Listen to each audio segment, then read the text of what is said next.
Hi guys, ഞാനിപ്പോൾ നിൽക്കുന്നത് കുണ്ടമൺ ഭാഗം ദേവീക്ഷേത്രത്തിലാണ്. അതായത് ഞാനിപ്പോൾ പുതിയതായിട്ട് ചാർജ് എടുത്ത ക്ഷേത്രത്തിലാണ്. അപ്പോൾ ഇവിടുത്തെ നിർമ്മാണ പ്രവർത്തനങ്ങൾ അതിഗംഭീരമായിട്ട് പുരോഗമിച്ചുകൊണ്ടിരിക്കുക. പക്ഷേ ഇപ്പോൾ ഒരു നീണ്ട നിർമ്മാണ പ്രവർത്തനങ്ങൾക്ക് ശേഷം ഒരു ചെറിയ ഗ്യാപ്പ് എടുത്തിരിക്കുകയാണ് ഇവിടുത്തെ പണിക്കാരൊക്കെ. അവരൊക്കെ ഇപ്പോൾ അവരുടെ നാട്ടിലോട്ട് പോയിരിക്കുക. ഇത് കണ്ടില്ലേ, ഇവിടുത്തെ കല്ലിന്റെ പണിയാണ് കംപ്ലീറ്റ്. അതായത് ഈ ക്ഷേത്രത്തിന്റെ ശ്രീകോവില്, അതേപോലെ ഉപദേവനടയുടെ ശ്രീകോവില്, ഇതെല്ലാം കംപ്ലീറ്റ് കല്ലിലാണ് ചെയ്തിരിക്കുന്നത്. ഞാൻ കഴിഞ്ഞ വീഡിയോയിൽ ഇതെല്ലാം ഞാൻ കാണിച്ചു തന്നായിരുന്നു. പിന്നെ ഇവിടെ ചെറിയൊരു പ്രശ്നമുള്ളതെന്ന് പറഞ്ഞു കഴിഞ്ഞാൽ, ഈ കല്ലിലെ നിർമ്മാണ പ്രവർത്തനം ആയതുകൊണ്ട് ഭയങ്കര പൊടിയെന്നും പറഞ്ഞപ്പോൾ ഒരു അന്യായ പൊടിയായിരുന്നു. അപ്പൊ എന്തായാലും ഇപ്പം തൽക്കാലം ഒരാഴ്ചത്തേക്ക് ഈ നിർമ്മാണ പ്രവർത്തനങ്ങളൊക്കെ നിർത്തിവെച്ചിരിക്കുന്നത് കൊണ്ട് നമുക്ക് എന്തായാലും കുറച്ച് ആശ്വാസമുണ്ട്. മറ്റേത് സത്യത്തിൽ ഞാനിവിടെ ഈ മാസ്കും ഒക്കെ വെച്ചോണ്ടാണ് നിന്നിരുന്നേ. അത്രയ്ക്ക് പൊടിയാ. കാരണം ഇത് കണ്ടില്ലേ, ഈ കല്ല് മുറിക്കുന്നതും അതേപോലെ മുറിച്ചിട്ട് ഏറ്റവും പ്രധാനം എന്ന് പറഞ്ഞാൽ കണ്ടില്ലേ, ഇതിന്റെ മേൽക്കൂരയുടെ നിർമ്മാണ പ്രവർത്തനം ഇപ്പം നടന്നുകൊണ്ടിരിക്കുന്നത്.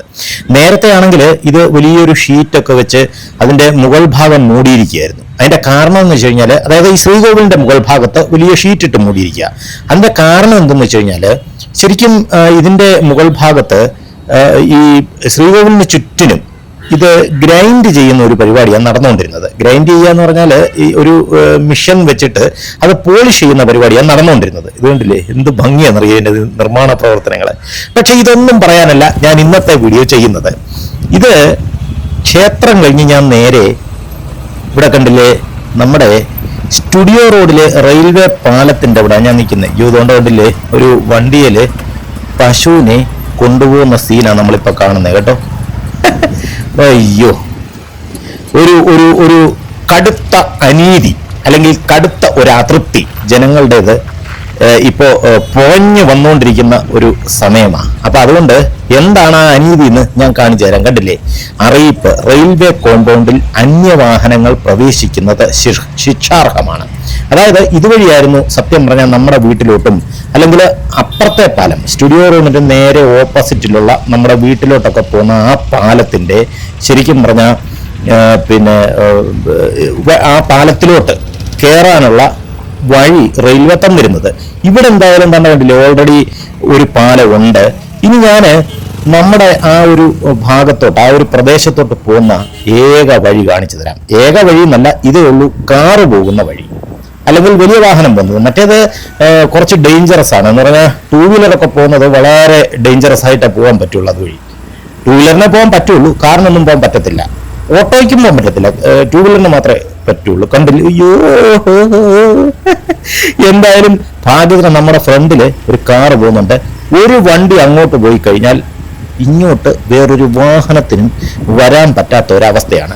അതായത് ഇപ്പം കാറിന് സുഗമമായിട്ട് സഞ്ചരിക്കണമെന്നുണ്ടെങ്കിൽ റെയിൽവേയുടെ ആ വഴി മാത്രമേ ഉള്ളായിരുന്നു. അതായത് റെയിൽവേയുടെ പാരലായിട്ടുള്ള ആ വഴി മാത്രമേ ഉള്ളായിരുന്നു. ഇപ്പൊ അത് അവരുടെ സ്വന്തം വഴിയാണെന്നും പറഞ്ഞുകൊണ്ട് അവര് ആ സംഭവം അടയ്ക്കാനുള്ള ശ്രമത്തിലാണ്. അതായത് അങ്ങോട്ട് വേറെ വാഹനങ്ങളൊന്നും പ്രവേശിക്കാൻ പാടില്ല എന്ന് ബോർഡ് വെച്ചിരിക്കുകയാണ്. സത്യത്തില് ഈ ഇതുകൊണ്ടില്ലേ, എന്ത് കൺജസ്റ്റഡാണ് ഈ വഴി എന്നറിയാമോ?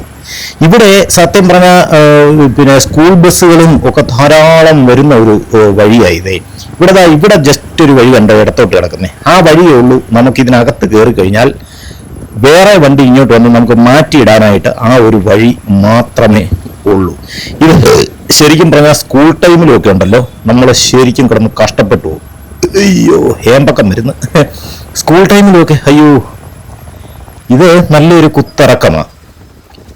വേറെ ഈ അതായത് രാവിലെയും വൈകിട്ടും ഓഫീസ് ടൈമും സ്കൂൾ ടൈമും ഒക്കെ വന്നു കഴിഞ്ഞാൽ സ്കൂൾ വാനുകളൊക്കെ ഇതുവഴി പോകുമ്പോൾ വലിയ ബുദ്ധിമുട്ടാണ്. വേണ്ട, ഒരു ഓട്ടോ വന്നിട്ട് തന്നെ എനിക്ക് ഇതുവഴി എടുത്തുകൊണ്ട് പോകാൻ പറ്റത്തില്ല. ഞാനിവിടെ വണ്ടി നിർത്തി. അത്രയ്ക്ക് കൺജസ്റ്റഡ് ആയിട്ടുള്ള വഴിയാ. പിന്നെ ഇവിടെ ഇപ്പോ കണ്ടില്ലേ, നമ്മൾ ഇങ്ങോട്ട് വരുമ്പോൾ പ്ലോട്ട് തിരിച്ച് വിൽക്കാനായിട്ട് കുറെ സ്ഥലം മണ്ണിട്ട് നികത്തിയിട്ടുണ്ട്. ഇവിടെ മാത്രമേ ഉള്ളൂ നമുക്ക് സത്യം പറഞ്ഞാൽ കുറച്ചെങ്കിലും ഗ്യാപ്പ് ഉള്ളത്. നമുക്ക് സുഗമമായിട്ട് വണ്ടിയൊക്കെ കയറ്റി. കണ്ടില്ലേ, ഇതൊക്കെ ഇതിനപ്പുറം റെയിൽവേയുടെ ആ മറ്റേ വഴിയാ. ഇതുവഴി ഇങ്ങനെ വന്നു കഴിഞ്ഞാൽ ഇനി ആ നമ്മുടെ അവിടുത്തെ, അതായത് പോലീസ് ക്വാർട്ടേഴ്സ് റോഡിന്റെ അവിടുത്തെ പാലത്തിലോട്ട് കയറുന്ന വഴിയാണ് ഈ കാണുന്നത്. കണ്ടില്ലേ, എന്റെ പൊന്നോ, ഇതുവഴി ടൂ വീലറിൽ വരാൻ തന്നെ വലിയ ബുദ്ധിമുട്ടാണ്. അപ്പൊ പിന്നെ കാറൊക്കെ എടുത്തുകൊണ്ട് വരുന്ന അവസ്ഥ ഒന്ന് ആലോചിച്ച് ആലോചിക്കാനൊന്നുമില്ല. ഇതുവഴി തന്നെ കാറിലൊക്കെ ഞങ്ങൾ വന്നുകൊണ്ടിരിക്കുന്നത്. പക്ഷേ വലിയ റിസ്ക്കാണ്. വണ്ടിയൊക്കെ മിക്കവാറും അവിടെ ഇവിടെ എല്ലാം ഉരഞ്ഞ് ഓറലൊക്കെ വീഴുന്നുണ്ട്.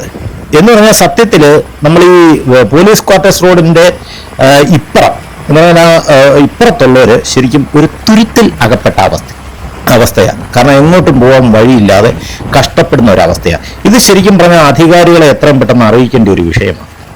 കണ്ടില്ലേ, ഇങ്ങനെ ഇവിടെ വന്നു കഴിഞ്ഞാൽ റെയിൽവേക്ക് പാരലായിട്ടുള്ള വഴിയാണ് അങ്ങോട്ട് കാണുന്നത്. പക്ഷേ ഇവിടെയും അങ്ങ് സ്റ്റുഡിയോ റോഡിന്റെ ഇവിടെയും ബോർഡ് വെച്ചിരിക്കുകയാണ്. ഇപ്പം ഞാൻ കാണിച്ചു തരാം.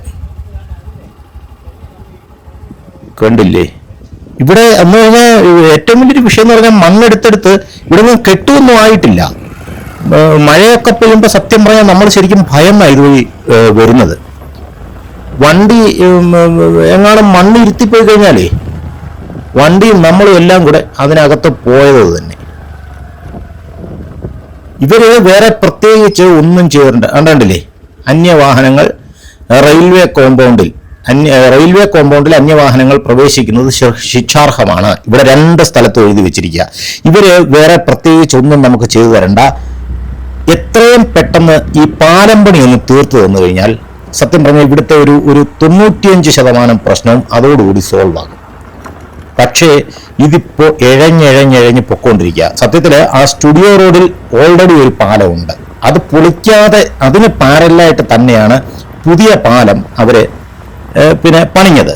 സത്യത്തില് അത് പണിയുന്നതിന് മുമ്പേ ഈ പോലീസ് ക്വാർട്ടേഴ്സ് റോഡിന്റെ ഇവിടുത്തെ പാലത്തിന്റെ പണിയായിരുന്നു ആദ്യം അവർ തീർക്കേണ്ടിയിരുന്നത്. കണ്ടില്ലേ, ഇതിന്റെ അവസ്ഥ കണ്ടില്ലേ?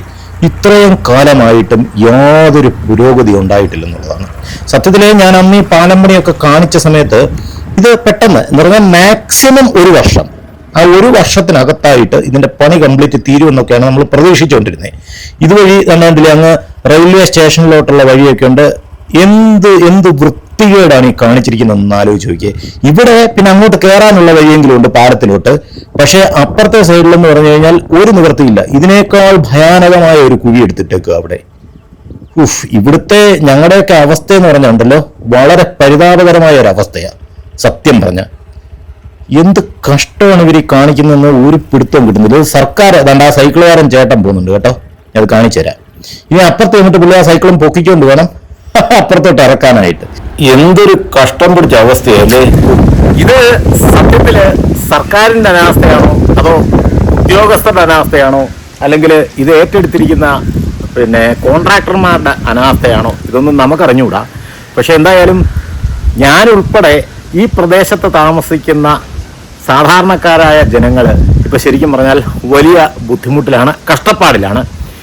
ഇത് ഈ വീഡിയോ കാണുന്ന അധികാരികൾ ആരെങ്കിലും ഉണ്ടെന്നുണ്ടെങ്കിൽ ഇതിന് ശക്തമായ ഒരു നടപടി സ്വീകരിച്ചില്ല എങ്കിൽ ഇവിടുത്തെ ജനങ്ങൾ സഹിക്കുന്നതിന് ഒരു പരിധിയുണ്ട്. മാക്സിമം അവരിങ്ങനെ ഒരു വികസനമല്ലേ അല്ലെങ്കിൽ വികസന പ്രവർത്തനങ്ങൾ നാടിന് ആവശ്യമല്ലേ എന്നൊക്കെ കരുതി എല്ലാവരും മിണ്ടാതിരിക്കുന്നതാണ്. പക്ഷേ ഗതികെട്ടാൽ നമ്മൾ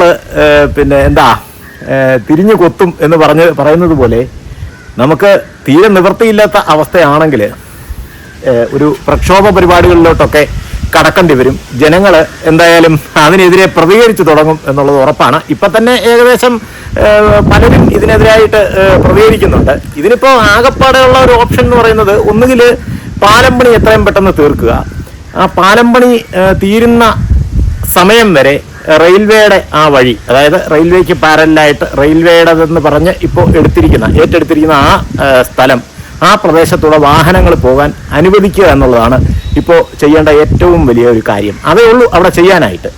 ഇതെന്തായാലും ഒരു ഒരു ഒരു ഒരു ഒരു വലിയ ഒരു വിഷയം തന്നെയാണ്. കാരണം നമ്മൾ ഒരു തുരുത്തിലകപ്പെട്ടതുപോലെ ഇതിനകത്ത് കിടന്ന് മാത്രം ജീവിക്കാൻ പറ്റത്തില്ലല്ലോ. നമുക്ക് പല ആവശ്യത്തിനും ഇത് വിട്ട് പുറത്തോട്ട് പോകേണ്ടതല്ലേ. അപ്പോൾ ശരിക്കും പറഞ്ഞാൽ രാവിലെ ഒരു 9:30 അല്ലെങ്കിൽ ഒരു 8 മണി തൊട്ട് തന്നെ സ്കൂൾ വണ്ടികളൊക്കെ വന്നു തുടങ്ങും. അത് ഈ ഒരു വഴിയേ ഉള്ളൂ, സ്കൂൾ വണ്ടിക്ക് വരാനും ഈ ഒരു വഴിയേ ഉള്ളൂ. അപ്പോൾ സ്കൂൾ വണ്ടികൾ വന്നു കഴിഞ്ഞാൽ നമുക്ക് വേറെ ഒരു രക്ഷയില്ല, അതിങ്ങനെ ത്രൂ ഔട്ട് വന്നുകൊണ്ടിരിക്കും. അതേപോലെ വൈകുന്നേരം ഒരു 3 മണി 3:30 മണി കഴിഞ്ഞു കഴിഞ്ഞാൽ സ്കൂൾ വണ്ടികളുടെ തിരക്കായിരിക്കും. അപ്പോൾ എന്തായാലും മൊത്തത്തിൽ ഞങ്ങളെല്ലാവരും ഈ പ്രദേശവാസികളൊക്കെ ഒരു തുരുത്തിലകപ്പെട്ട ഒരവസ്ഥയിലാണ്. ഇതിനെതിരായിട്ട് എന്തായാലും ശക്തമായ നടപടികൾ, ഇതിനൊരു പരിഹാരം എത്രയും പെട്ടെന്ന് അധികാരികൾ കണ്ടെത്തേണ്ടത് അത്യാവശ്യമായ കാര്യമാണ്. അപ്പോൾ NS ജേണി ബൈ ദീപുവിൻ്റെ ഇന്നത്തെ വീഡിയോ ഞാൻ ഇവിടെ വെച്ച് നിർത്തുകയാണ്. വീഡിയോ ഇഷ്ടപ്പെട്ടെങ്കിൽ സബ്സ്ക്രൈബ് ചെയ്യാനും ലൈക്ക് ചെയ്യാനും ഷെയർ ചെയ്യാനും ആ ബെൽ ബട്ടണിൽ ഒരു ഓൾ കൊടുക്കാനും മറക്കരുത്. അപ്പോൾ എല്ലാവർക്കും ബായ്.